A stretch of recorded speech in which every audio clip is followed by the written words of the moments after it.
إنا لله وإنا إليه راجعون ولنبلونكم بشيء من الخوف والجوع ونقص من الأموال والأنفس والثمرات وبشر الصابرين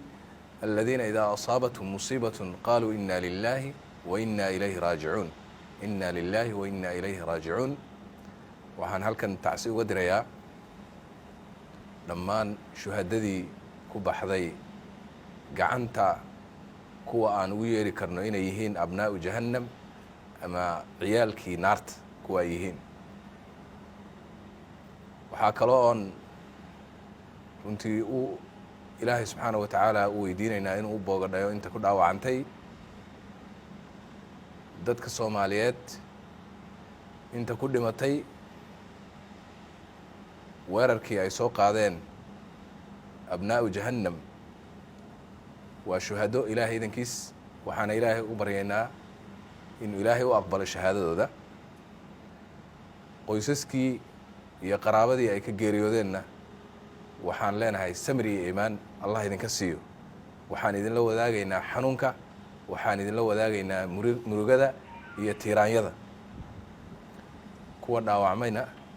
ilaahay idankiis waxay un tahay dembi dhaaf, waxaan ilaahay uga baryaynaa caafimaad deg dega inuu ilaahay siiyo. waxaa xaqiiqo ah dadka soomaaliyeed inay ogaadaan ninkii cumar bin اlkhadaab dilay radia allahu tacaala canhu ee cuثmaan bin cafaan amiir اlmu'miniin dii nuurayn dilay radia allahu tacaala canhumaa labadaba inuusan ayaga daynayn. waxaa u yaallaayey waa laba khiyaar midun inaan dooranno, annaga iyo shabaab iyo magaca saxda ay leeyihiin oo ah inay yihiin ciyaalkii naarta. waxaan kala dooranaynaa inay iyagu noolaadaan iyo inaan inagu noolaano, laakiin islama noolaan karno. waxaan rajaynayaa sida shacabka soomaaliyeed go-aanka ugu gaaray dowladdooduna ay ku hogaaminayso inay isdhaafiyaan, inaan isu dhaafin doono, dulqaadkiina inuu dhammaaday ayaan rajaynayaa. waxaan rabaa inaan halkan ammaan iyo bogaadin uga soo jeediyo mujaahidiinta ciidamadeenna sharafta leh ee mujaahidiinta ah ee dhiiggooda u shubay, ee naftooda u huray inay badbaadiyaan carruurtooda, walaalahood, hooyooyinkood iyo aabbayaalkood. waxaan leeyahay waa mahadsan tihiin, waxaad tihiin mujaahidiin dhaba. waxaana rabaa inaad sidaa niyootaan, ilaahayna jihaadkiina ha idinka aqbalo. intiinii ku shahiidayna waa shuhado, inta ku dhaawacantayna ayaguna waajib ay gudanayeen oo ay dadkooda ay ka difaacayeen waraabayaashaas abnaa'u jahannamada ah ayay ku dhaawacmeen. waxaan rajaynayaa in ilaahay subxaanahu wa tacaala ayagana u boogadhayo. waxaan rabaa inaan hadalkayga ku soo gebagabeeyo. haddii uu ujeedku yahay in dadka la niyad jabiyo, haddii uu ujeedku yahay in shacabka soomaaliyeed ee goostay inuu heeryada abnaa'u jahannam ama ciyaalka naarta ay iska dulqaadaan in la joojiyo oo la istaajiyo, taasi ma soconayso. soomaali go-aan bay gaadhay, waxay ka socotaa heeryadooda in la iska dulqaado. galmudug waxay ka socotaa hirshabeelle iyo meelo kale oo dalka ka mid a, waxayna si dhab a uga bilaaban doontaa meelo badan oo kale, waana la iska xoraynayaa ilaahay idankiis. mar alla markii ay xukuumadda u soo jeesatay in ay gargaar u fidiso dadka soomaaliyeed ee abaaraha la daalaadhacaya, markii ay xukuumadda soomaaliyeed u soo jeesatay in ay gaarsiiso biyo iyo dawooyin iyo gargaarka kale ay u baahan yihiin, ayaa waxay go-aan ku gaareen ayaguna inay ku mashquuliyaan in ay dadkii la badbaadinayay inay ayaga laayaan. marka waa gacan wax badbaadinaysa iyo gacan wax dilaysa. keebaa jihaad ah? waxaan rabaa inaan halkan ka sheego dowladda Soomaaliyeed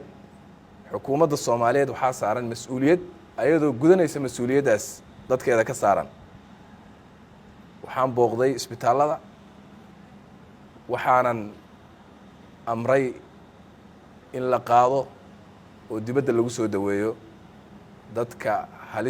dhaawaca halista qaba dhaawacyada culus qaba ma aha kaliya kuwii ku dhaawacmay qaraxii jumcadii dhacay kuwa kale dad Soomaaliyeed oo kale oo caruur ku jirto oo ay noo sheegeen dhakhaatiirtu inaan waxba gudaha looga qaban karin ayagana waa ku darnay waxaana sida ugu dhaqsaha badan haddii Ilaahay yiraahdo u hawlgalaynaa caawa laga bilaabo sidii dadkaas dibadda loogu qaadi lahaa ee loogu soo daweyn lahaa haddii Ilaahay yiraahdo oo waajibka dawladda waana ku dhaqaaqnay insha Allah waana ka shaqeynaynaa ugu dambeystii waxaan ugu baaqayaa dhammaan dadka Soomaaliyeed inay gacmaha isqabsadaan u midoobaan cadawga siday isugu celin lahaayeen u midoobaan siday isu xoreyn lahaayeen u midoobaan sidii aysan sida ay hadda sameeyeen aysan mar dambe u dhici lahayn waxaan rabaa oo kale inaan halkan dadka Soomaaliyeed uga sheego una ballan qaado in ay dawladdu ay isla xisaabtamayso mas'uuliyadda inay qaadayso wixii dhacay mas'uuliyaddeeda isla markaana lala xisaabtami doono cid kasta oo u xil saarayd arrintaas ama khidmadaas ama shaqadaas dalka inay u hayso lama aqbali karo wixii dhacay inuu mar dambe dhaco lama aqbali karo in qof shaqo loo diray gabay uu sababo in wixii dhacay uu dhaco qaali bay nagu yihiin dadka Soomaaliyeed waxaana waajib naga saaran yahay inaan ilaalino naftooda iyo maalkooda iyo cirdigooda inaan ilaalino ayuu waajib naga saaran yahay waxaana gudan doonaa Ilaahay idinkiis inta tabara meesha ugu dambaysa ayaana gaarsiin doonaa cid kasta oo gudan weyda waajibkeeda cid kasta oo gaabis ka yimid cid kasta oo xadgudub ka yimid intaba waa lala xisaabtami doonaa waxaan rajaynayaa Ilaahay idinkiis inayna mar dambe nagu soo noqonin mar kale waan u tacsiyeynayaa dadka agoontoobay kuwa rajoobay iyo kuwa runtii ku adimo iyo luga beelay intaba waan u tacsiyeynayaa waxaana idin leeyahay waa niyadiina insha Allah khayr u sheega kii dhintayna waa shahiid midka dhaawacmayna waxaa insha Allah aan rajaynayna Ilaahay dambigiisa ku dhaafo aad iyo aad u mahadsantihiin والسلام عليكم ورحمة الله وبركاته